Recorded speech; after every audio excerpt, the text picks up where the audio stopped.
नमस्कार, मैं साधना पांडे मार्गदर्शन पे आपका स्वागत करती हूँ। दोस्तों, मैं बात करूंगी हरतालिका तीज व्रत की बड़ी आसान पूजा विधि। किस प्रकार आप अपने घर में हरतालिका तीज की पूजा कर सकते हैं और वो भी बहुत आसान तरीके से। प्राय देखिए व्रत होता है हमारा और उसमें काफ़ी थकान होती है, भूख भी लगी होती है, प्यास भी लगी होती है। भूख तो बहुत ज़्यादा नहीं लगती है लेकिन प्यास बहुत अधिक लगी होती है। ऐसी स्थिति में हम जो है बहुत आसान पूजा करने की विधि चाहते हैं, तो यही विधि मैं आज आपको बताने वाली हूँ कि इस वीडियो में आप जान सकेंगे कि यदि आपके पास पूरी सामग्री नहीं है पूजा की तो आप कैसे घर में आसानी से पूजा कर सकते हैं। तो देखिए, कम से कम तो आपको ये ध्यान जरूर देना है कि आप पूजा बड़ी आसानी से कर पाएंगी यदि आप पहले से कुछ तैयारियां करके रख लें। जैसे कि एक दिन पूर्व आप बेलपत्र मंगा करके और उनकी सफाई करके बहुत अच्छी तरह से, चाहे पानी में डाल करके या फ्रिज में किसी सुरक्षित स्थान पे, यदि आपके फ्रिज में लहसुन प्याज इत्यादि चीज़ें रखी जाती हैं तो ऐसी स्थिति में आप बेलपत्र को न रखें। लेकिन ये चीज़ यदि आप पहले से करके रख लेंगी तो आपको काफ़ी आसानी होगी।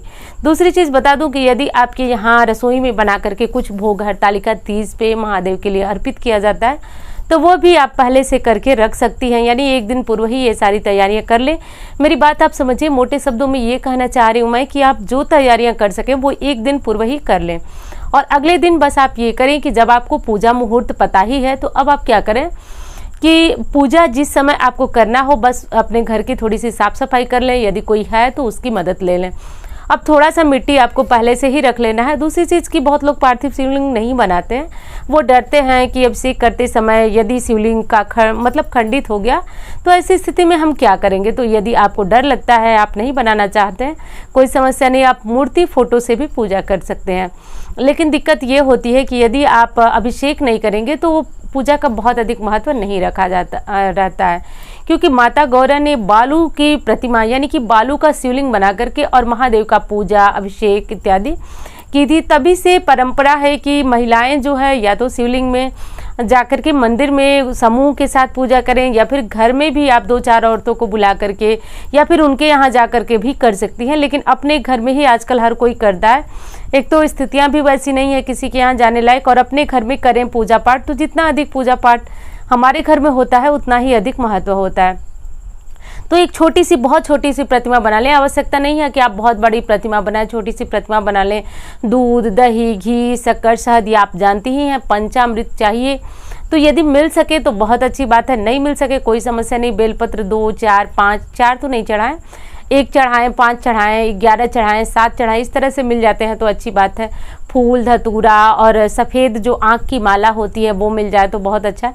मेरे कहने का बस अर्थ ये है कि आपको जो चीज़ें मिल सकती हैं आप उनसे पूजा कर लें। कुछ नहीं मिल सकता है तो गंगा जल और साधारण जल से महादेव को स्नान कराएं। स्नान करने के बाद जो सामग्री है आपके पास, यानी सफ़ेद चंदन है और जो भस्म होती है महादेव को अर्पित की जाती है वो है, तो जो चीज़ें हैं बस आप अर्पित करें। अब बारी आती है कि आप पहले तो सबसे पहले श्री गणेश जी का पूजन करेंगे, क्योंकि आप जो है घर पे पूजन कर रहे हैं तो श्री गणेश का पूजन करेंगे। सभी जानते हैं ओम गंगणपतये नमः से श्री गणेश जी का पूजन होता है, तो पहले श्री गणेश जी का पूजन कर लें। फिर महादेव जी की जो पूजा विधि मैंने बताई वो करें।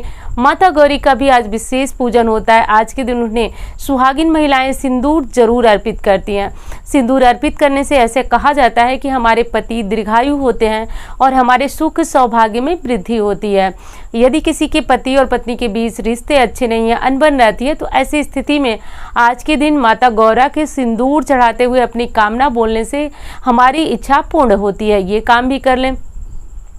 आज के दिन सुहाग सामग्री माता गौरा को अर्पित की जाती है। सुहाग सामग्री अर्पित करके आप चाहें तो उसी सामग्री को दान करें, अपने लिए कुछ निकाल लें।